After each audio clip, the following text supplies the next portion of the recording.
नमस्कार, स्वागत है आप सभी का। आज की इस वीडियो में अपन D U M S C math entrance 2016 का जो रीजन एनालिसिस का पार्ट है उसको सोल्व करेंगे। इसमें अपन एक वीडियो देखा था लास्ट वीडियो, अभी अपन इसका सेकंड वीडियो, इसमें अपन टोटल 5 क्वेश्चन करेंगे। इससे क्या होगा कि आपका रिवीजन चल रहा है। जैसे अपन लास्ट वीडियो में कुछ सीक्वेंस एंड सीरीज के क्वेश्चन थे, कुछ फंक्शंस के क्वेश्चन थे, तो आज की इस वीडियो में अपन भी कुछ सीक्वेंस एंड सीरीज पे मेनली एक क्वेश्चन फंक्शंस पे, और इसके नेक्स्ट वीडियो में अपन फंक्शन ऑफ टू वेरिएबल के वाले क्वेश्चन देख लेंगे, कैसे डेरिवेटिव निकालते हैं, कैसे कंटिन्यूस होता है, तो वो सब देखेंगे। तो ताकि आपका एज ए रिवीजन और साथ में प्रैक्टिस भी हो, तो आप इन वीडियो को देखें ताकि आपके कॉन्सेप्ट रिवाइज हो जाएंगे।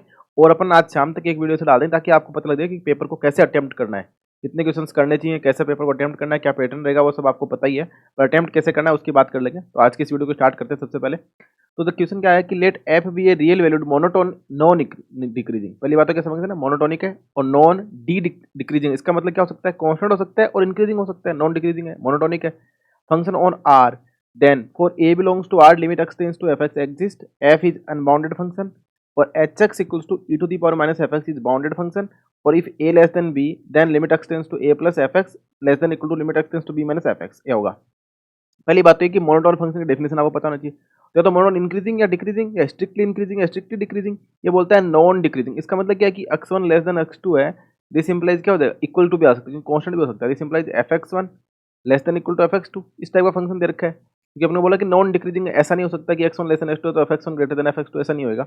अब बोलता है कि for a belongs to R limit x tends to fx exist. आपको पता है, मान लो कोई आप मोनोटोनिकली इंक्रीजिंग फंक्शन ले लो, यहाँ पे क्या है a है, तो क्या फंक्शन a पे कंटिन्यूस होगा, क्योंकि अपन को पता है कि limit x tends to a fx exist नहीं करेगी, fx डज नॉट एग्जिस्ट, क्योंकि फंक्शन कंटिन्यूस नहीं होता। और आपको पता होगा कि मोनोटोनिक फंक्शन के पास क्या होती है, जंप काइंड डिसकंटिन्यूटी होती है, जंप काइंड डिसकंटिन्यूटी। और ये मैंने बता रखी है किसी ना किसी वीडियो में कि जंप काइंड डिसकंटिन्यूटी क्या होती है। और आपको इसके मोनोटोनिक फंक्शन अभी इसमें कुछ एक दो रिजल्ट आएंगे, लिमिट सुपीरियर और लिमिट इन्फिनिटी, तो क्या अपन पहले एक वीडियो में देख चुके हैं, जो 4-5 सीक्वेंस एंड सीरीज डाले, तो आप वो जरूर देखें। तो इसका मतलब limit x belongs to R limit x tends to f x exist, ये तो गलत हो जाएगा ना, क्योंकि आपको पता है कि इस पॉइंट पे लिमिट एग्जिस्ट, यहाँ पे क्या हो जाएगा, लिमिट वैसे तो एग्जिस्ट करेगी, ए प्लस भी एग्जिस्ट करेगा, limit x tends to a minus भी एग्जिस्ट करेगा, और limit x tends to a, वैसे बोल सकता हूँ कि एफ ऑफ ए भी एग्जिस्ट करेगा, पर ये इक्वल नहीं होंगे। तो इसका मतलब इक्वल नहीं हो तो लिमिट एग्जिस्ट नहीं करेगी, तो लिमिट एग्जिस्ट नहीं करेगी तो पहला ऑप्शन करेक्ट नहीं होगा। एफ इज अनबाउंडेड फंक्शन, ये तो आप साफ साफ बोल सकते हो कि नॉन डिक्रीजिंग है। अगर आप एफ एक्स इक्वल टू सी ले लो, एफ एक्स इक्वल टू सी कैसे है, नॉन डिक्रीजिंग है, कॉन्स्टेंट है, बाउंडेड हो जाएगा, तो बोलता है अनबाउंडेड, ये भी गलत हो गया। तीसरा बोलता है H X equal to A की power minus F X is bounded. अब देख लो, एच एक्स इक्वल टू क्या ले रखा है, ए की पावर माइनस का एफ एक्स, आप F X equal to X ले सकते हैं, take F X equal to X. तो F X equal to X कैसा है, नॉन डिक्रीजिंग ही तो है, क्योंकि भैया अपन को पता है नॉन डिक्रीजिंग होना चाहिए, तो नॉन डिक्रीजिंग है, क्योंकि f does x equal to क्या आ रहा है, 1 आ रहा है, ग्रेटर देन जो तो इंक्रीजिंग फंक्शन है, पर नॉन डिक्रीजिंग है तो ये काम कर जाएगा। तो इसका मतलब अपना एच एक्स क्या बन जाएगा, तो H X is equal to क्या आ गया, e to the power minus X. तो क्या e to the power minus X bounded function आप बोल देंगे, तो नॉट बाउंडेड, अनबाउंडेड है। साफ साफ पता लग रहा है कि अनबाउंडेड। कैसे, ऐसे भी सोच सकते हो कि limit x tends to minus infinity e की power minus X equal to क्या देगा, ई की पावर इन्फिनिटी बन जाएगा, तो ये तो बाउंडेड नहीं है, तो इसका मतलब ये वाला फंक्शन कैसा नहीं है, बाउंडेड नहीं है, भी गलत हो जाएगा। अब if a less than b then limit x tends to a plus f x equals to limit x tends to b minus F x. यही क्या होती है, मोनोटोनिक फंक्शन की डेफिनेशन होती है। तो इसलिए डी ऑप्शन ही क्या हो जाएगा, क्योंकि ए बी सी को आपने डिस्कार्ड कर दिया। और वैसे भी आप सोच सकते हो कि जैसे कुछ फंक्शन ग्राफ इस टाइप से है कि ए यहाँ पे बी यहाँ पे, जैसे बोला कि ए लेस देन बी है तो ए प्लस और बी माइनस, वो क्या होगी, लिमिट एग्जिस्ट करेगी एफ एक्स पे, या इक्वल लेस देन और इक्वल टू, यानी कि ये तो अब इक्वल टू तो उस केस में हो जाएगी जब फंक्शन कैसा हो जाएगा, कांस्टेंट टाइप का, और बी माइनस वाली बड़ी हो जाएगी, क्योंकि अब इंक्रीजिंग फंक्शन है तो ये वाली लिमिट आगे चले जो ए पॉइंट यहाँ पे, बी पॉइंट यहाँ पे, ए लेस देन बी है, तो ए लेस देन बी है तो लिमिटिंग केस में क्या हो जाएगा, इसकी बी माइनस और ए प्लस की लिमिट इक्वल भी आ सकती है। तो यही क्या डेफिनेशन है मोनोटोनिक फंक्शन की, तो इसलिए डी ऑप्शन तो क्या हो जाएगा, करेक्ट हो जाएगा। आप इसको ऐसे लेके प्रूव भी कर सकते हैं कि x less than a less than b less than y, फिर एफ एक्स लगाएंगे और लिमिटिंग केस लेंगे तो यहाँ पे इक्वल टू आ जाएगा, और ये यहाँ पे बोल रखा है, तो डी ऑप्शन क्या हो जाएगा, इसका करेक्ट हो जाएगा।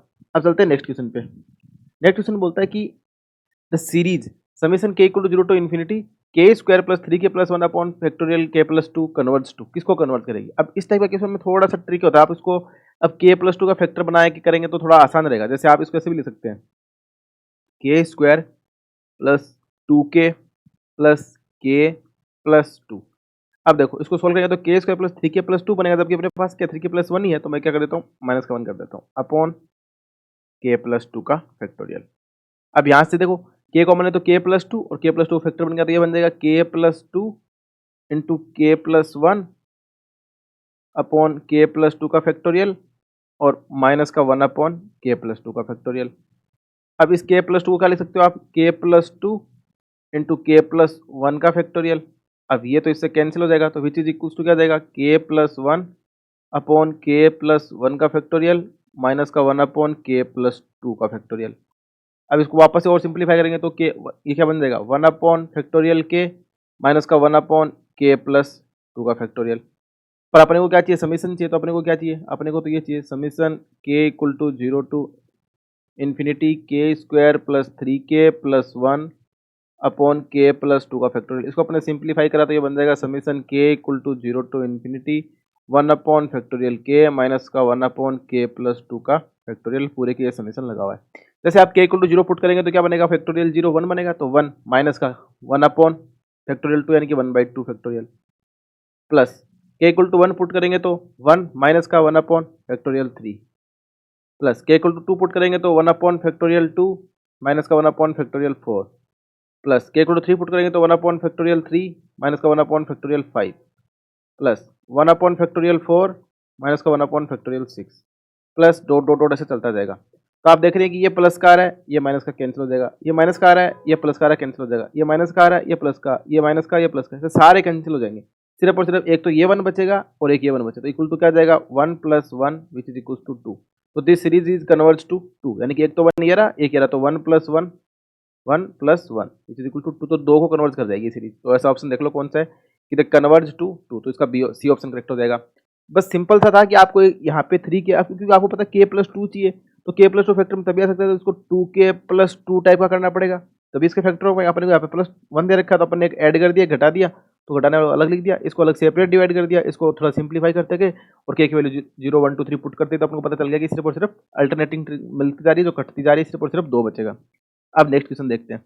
ये तो सबसे अच्छा और सिंपल क्वेश्चन, इसमें आप लगा लेना, आपको दे रखा है कि x e⁻x की सीरीज ये बनती है summation n = 1 to infinity x⁻n/n-1 का फैक्टोरियल। आपको पूछा कि इसकी बताओ आप, तो summation n = 1 to infinity 2n और n² अपॉन फैक्टोरियल n। अब इतना तो पता लग रहा है कि आपको नीचे तो फैक्टोरियल n-1 है, ऊपर x⁻n है, इधर आपको चाहिए n² और नीचे फैक्टोरियल n चाहिए, तो अब n² लाना है, यानी कि मल्टीप्लाई में n लाना है, तो अपन क्या कर देते हैं, इसका डिफरेंशिएट कर देते हैं, differentiating with respect to x।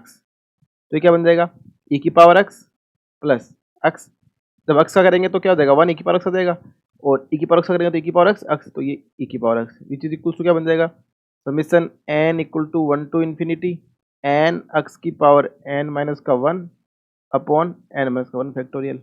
अब देखो, अब अगर अपन इसको n से ऊपर नीचे मल्टीप्लाई कर दें तो अपना काम हो जा रहा है। ये क्या बन जाएगा, summation n = 1 to infinity n² x⁻n-1 upon factorial n बन गया ना फैक्टोरियल, क्योंकि n into factorial n factorial n। अब अगर अपन x से दोनों तरफ मल्टीप्लाई कर दे तो इधर क्या जाएगा, x⁻n आ जाएगा। अब इधर इसको x से मल्टीप्लाई करेंगे तो क्या बनेगा, ये बन जाएगा x e⁻x plus x² e⁻x which is equal to summation n = 1 to infinity n² x⁻n upon factorial n। क्योंकि इसको अपन x से मल्टीप्लाई कर दिया तो इधर भी x से और इधर भी x से। अब ये क्या बन जाएगा, n² x⁻n अपॉन, अपन को क्या चाहिए, n² अपॉन फैक्टोरियल n, तो 2n चाहिए, तो आप x = क्या पुट कर दो, 2 पुट कर दो, तो x = 2 पुट कर देंगे तो क्या बन जाएगा, 2e⁻2 plus 2² e⁻2 which is equal to summation n = 1 to infinity n² 2n upon factorial. यही वैल्यू अपन को फाइंड आउट करनी थी, तो ये बन जाएगा 2e² plus 4e² which is equal to 6e²।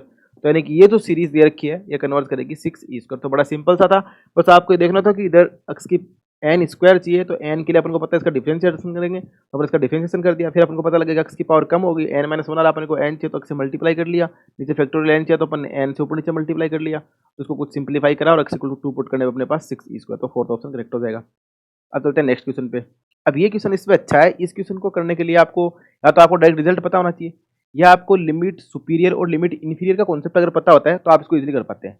पहली बात तो ये कि अगर कोई सीक्वेंस an है, कोई भी सीक्वेंस an है, ठीक है, वो कन्वर्जेंट होएगी if and only limit inferior of an which is equal to limit superior of an, दोनों सेम होता है। और ध्यान देने वाली बात ये कि यहाँ पे लिखा है एन इज बाउंडेड सीक्वेंस। अगर ये सीक्वेंस बाउंडेड दे रखी होती है ना, तभी अपन लिमिट सुपीरियर और लिमिट इन्फीरियर की फाइनाइटली बात कर लेते हैं। अगर सीक्वेंस बाउंडेड नहीं होती है तो लिमिट सुपीरियर और लिमिट इन्फीरियर का एग्जिस्ट करना, या ऐसे बोल सकते हो कि वो इनफाइनाइट भी आ सकते हैं। मैंने एक वीडियो डाला हुआ जिसमें लिमिट सुपीरियर और लिमिट इन्फीरियर की अलग से स्पेशली बात करी, तो आप वो जरूर देखें, तो इससे आपको क्या होगा, सारे कॉन्सेप्ट क्लियर होंगे। वहाँ पे मैंने एग्जाम्पल भी करा रखा है। और इसमें से अगर डायरेक्ट रिजल्ट देखें ना, तो इसका फोर्थ ऑप्शन क्या होगा, करेक्ट होगा। ऐसा बोल सकते हो आपकी जो इन्फीरियर, तो ये तो इन्फीमम की बात हो रही है, ये लिमिट इन्फीरियर है, तो लिमिट इन्फीरियर इन्फीमम से बड़ा होता है और लिमिट सुपीरियर है वो सुपीरियम से छोटा होता है। अपन इन सबको एक एक करके ऑप्शन से डिस्कार्ड कर देंगे, और फोर्थ वाला क्या डायरेक्ट रिजल्ट है, इसको प्रूफ नहीं करेंगे अपन, इसको याद रखेंगे। पर ये तीन आपको डिस्कार्ड करके दिखा दूंगा। तो इसका मतलब कि अगर कोई सीक्वेंस कन्वर्जेंट होती है तो उसके लिमिट इन्फीरियर और लिमिट सुपीरियर बराबर होते हैं, और अगर बाउंडेड सीक्वेंस होती है तभी अपन लिमिट इन्फीरियर और लिमिट सुपीरियर की बात करेंगे, वो फाइनाइटली एग्जिस्ट करते हैं, वरना नहीं कर पाएंगे। और लिमिट सुपीरियर और लिमिट इन्फीरियर कैसे निकालते हैं वो मैं पहले बता चुका हूँ, और अभी इस एग्जांपल से भी स्पष्ट हो जाएगा। जैसे अपन सपोज दैट ए एन ले लेते हैं, अपना क्या है 1/n, जो कि बाउंडेड सीक्वेंस है, कन्वर्जेंट है, ठीक है। और अगर कन्वर्जेंट होगा तो वो किसके इक्वल हो जाएगा, equal to the limit of sequence हो जाएगा। अब यहाँ पे तो आपको क्या है, निकालने की जरूरत ही नहीं है। इसका मतलब limit inferior of a n which is equal to limit superior of a n which is equal to 0, क्योंकि सीक्वेंस कैसी है, कन्वर्जेंट है। कन्वर्जेंट है तो ये सब होगा। और इसका अगर इन्फीमम निकालें तो इन्फीमम ऑफ 1/n निकालेंगे तो वो क्या आएगा, 0 आएगा। और अगर सुप्रीमम ऑफ 1/n निकालेंगे तो वो क्या आएगा, 1 आएगा। अब देखो पहला ऑप्शन बोलता है इन्फीमम ऑफ एन कितना है अपना, 0 आ रहा है, less than equal to infimum, ये तो सेटिस्फाई कर रहा है। सुप्रीमम ऑफ एन कितना है, 1 लेस देन इक्वल टू 0, तो ये सेटिस्फाई नहीं कर रहा, तो ये वाली बात क्या है, गलत होगी, तो ये करेक्ट नहीं है। अब जहां जहां ये लिखा हुआ वो गलत हो जाएगा, तो ये वाला भी गलत हो जाएगा, तो यानी कि ए और सी ऑप्शन तो गए। अब बी में इसने बोला कि infimum of n less than, अब यहाँ पे तो ये चीज सेटिस्फाई कर रही है, क्योंकि इन्फीमम ऑफ एन क्या है, ये दोनों बराबर आ रहे हैं, तो यहाँ तो कुछ नहीं बोल सकते। इसलिए अपन क्या कर लेते हैं, बी एन ले लेते हैं, अपन क्या ले लेते हैं, -1/n ले लेते हैं। तो इस केस में क्या हो जाएगा, इन्फीरियर ऑफ एन क्या जाएगा, इन्फीमम ऑफ एन क्या जाएगा, -1 आ जाएगा। और सुप्रीमम तो क्या आ जाएगा, 0 आ जाएगा। और जो लिमिट इन्फीरियर और लिमिट सुपीरियर हो तो दोनों के दोनों सीक्वेंस कैसे कन्वर्जेंट, 0 ही रहेंगे अभी भी। तो इन्फीमम ऑफ एन तो क्या है, -1 है, और इन्फीरियर क्या है, 0। तो देखो अब इन्फीरियर तो क्या है, 0 लेस देन -1, बी ऑप्शन के अकॉर्डिंग। तो ये वाली बात भी गलत, तो बी भी गलत। इसका मतलब ए बी सी गलत हो गया, डी करेक्ट हो जाएगा। अब आपको यहाँ पे बस ये चीज ध्यान रखनी है कि कोई भी सीक्वेंस कन्वर्जेंट होती है तो उसका लिमिट सुपीरियर और लिमिट इन्फीरियर दोनों बराबर होते हैं, और वो लिमिट के बराबर होते हैं, सीक्वेंस की जो लिमिट होती है उसी के बराबर होते हैं, ठीक है। अब यहाँ पे क्या था कि ये जो सीक्वेंस 1/n थी, इसका अपन को पता है इन्फीमम तो 0 होता है, सुप्रीमम 1 होता है, तो अपन ने इसकी वजह से इसको डिस्कार्ड कर दिया।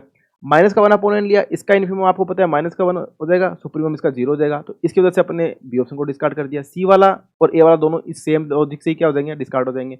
अब बात आती है लिमिट सुपीरियर और लिमिट इन्फीरियर कैसे निकालते हैं, उसका मैं बता चुका हूँ कि वो वीडियो आप जरूर देखिए, तो उससे आपको आइडिया मिल जाएगा। तो डी ऑप्शन, और ये डायरेक्ट रिजल्ट याद रख लें कि जो इन्फीमम होता है वो छोटा होता है, लिमिट इन्फीरियर बड़ा होता है।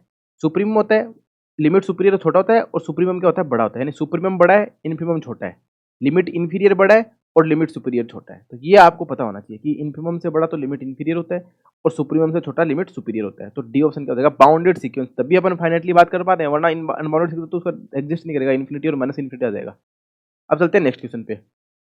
ये तो बड़ा सिंपल क्वेश्चन है कि the series summation n = 1 to infinity factorial 2n upon factorial n square. ये तो आप इसमें तो रेशो टेस्ट लगा सकते हैं कि n+1 अपॉन एन और limit n tends to infinity कर लो। अगर वो आ जाता है l > 1 तो डाइवर्जेंट, l < 1 तो कन्वर्जेंट, इक्वल टू 1 तो टेस्ट फेल हो जाएगा। अभी देख लेते हैं इसको। तो an+1 लिख लेते हैं, तो an+1 डायरेक्ट लिख देता हूँ मैं, तो 2n+1 का फैक्टोरियल अपॉन क्या बन जाएगा, ये n+1 फैक्टोरियल का स्क्वायर, ये बन जाएगा। अब अपन को n+1 अपॉन एन करना है, तो n+1 अपॉन एन करेंगे, विच इज इक्वल टू क्या जाएगा, limit n tends to infinity n+1 upon n अगर करते हैं तो ये बन जाएगा, ये n+1 है तो इसको मैं ऐसे लिख सकता हूँ क्या, 2n+2 बन जाएगा। फैक्टोरियल 2n+2 को 2n+1 2n+2 into factorial 2n बन गया, ठीक है। अपॉन n+1 फैक्टोरियल का होल स्क्वायर, तो इसको मैं ऐसे लिखता हूँ क्या, n+1 इंटू फैक्टोरियल n का स्क्वायर। ये तो अपन ने an+1 को सिंप्लीफाई, अब इसमें an का डिवाइड करते हैं, an ये रहा फैक्टोरियल 2n और ऊपर फैक्टोरियल n का स्क्वायर, तो ये कैंसिल, ये से ये कैंसिल, तो ये बच गया। तो यानी कि limit n tends to infinity an+1 upon n which is equal to क्या बन जाएगा, इसमें से 2 कॉमन लेता हूँ मैं, तो ये बनेगा 2, क्या मैं 2n ही कॉमन लेता हूँ, या ऐसे बोल सकते हो यहाँ से भी 2n आ जाएगा और यहाँ से भी 2n आ जाएगा, तो कॉमन क्या आ जाएगा बाहर, 4n स्क्वायर आ गया।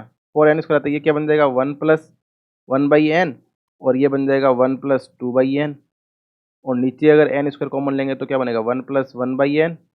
सॉरी अगले पेज पे लिख लेते हैं, limit n tends to infinity an plus 1 upon an which is equals to 4n square into 1 plus 1 by n into 1 plus 2 by n upon n square 1 plus 1 by n और 1 plus 1 by n और बाहर limit n tends to infinity. तो ये cancel हो जाएगा, ये सारी zero आ जाएंगे, तो 1 1 1 इक्वल टू 4 आ गया। 4 कैसे है, ग्रेटर देन 1 है, तो सीरीज कैसे हो जाएगी, डाइवर्जेंट हो जाएगी। तो given series summation factorial 2n upon factorial square is diverge, तो ये ऑप्शन करेक्ट हो जाएगा। तो आई होप अपन ने ये 5 क्वेश्चन देखे। मुझे नहीं लगता कि इन 5 क्वेश्चन में आपको कोई डाउट होगा। अगर कोई डाउट होता है तो आप कमेंट बॉक्स में जरूर पूछिए। बड़े सिंपल इजी से क्वेश्चन थे, बस आपको इसे रिकॉल करना है। अब आप इस वीडियो की स्पीड बढ़ा के 5 मिनट में ये पूरा काम देख सकते हैं। तो 5 मिनट में आपको इसे रिकॉल हो जाएगा एक साथ कि हाँ ऐसा ऐसा सिस्टम होता है। अपन नेक्स्ट वीडियो में फंक्शन ऑफ 2 वेरिएबल के क्वेश्चन है और कुछ फंक्शन ऑफ 1 वेरिएबल के पूछे हुए क्वेश्चन है तो डिस्कस करेंगे। So thanks for watching and keep continue watching mathematics. Thank you.